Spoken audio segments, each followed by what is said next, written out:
Welcome to the aromatic lemon garlic roast chicken recipe. Ingredients: 1 whole chicken, about 4 or 5 pounds, 4 cloves garlic, minced zest of 2 lemons juice of 2 lemons, 1 4-cup olive oil, 2 teaspoons dried thyme, 2 teaspoons dried rosemary salt and black pepper to taste, 1 lemon, sliced fresh herbs such as rosemary and thyme. For garnish instructions: preheat oven. Preheat the oven to 375 degree F, 190 degrees C, to start your culinary adventure. Prepare the chicken. Get ready for a flavorful experience.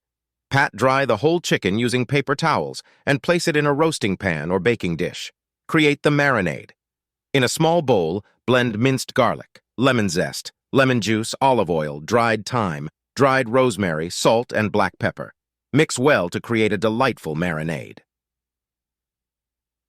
Marinate the chicken. Give the chicken some love by rubbing it inside and out with the prepared marinade.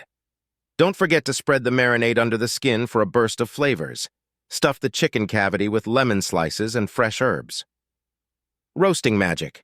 Tie the chicken legs together if you wish and let the oven work its magic. Roast the chicken for about 1 hour and 30 minutes to 1 hour and 45 minutes until it's perfectly cooked and the skin turns gorgeously golden brown. Rest and serve. Once ready, take the chicken out of the oven and allow it to rest for a brief moment before carving. Add a final touch of fresh herbs for a stunning presentation. Carve and delight. Carve this aromatic lemon garlic roast chicken and pair it with your favorite sides for a memorable dining experience. Embrace the enticing aroma and savor each tender bite of this lemon garlic roast chicken. Enjoy sharing this delightful dish with your loved ones.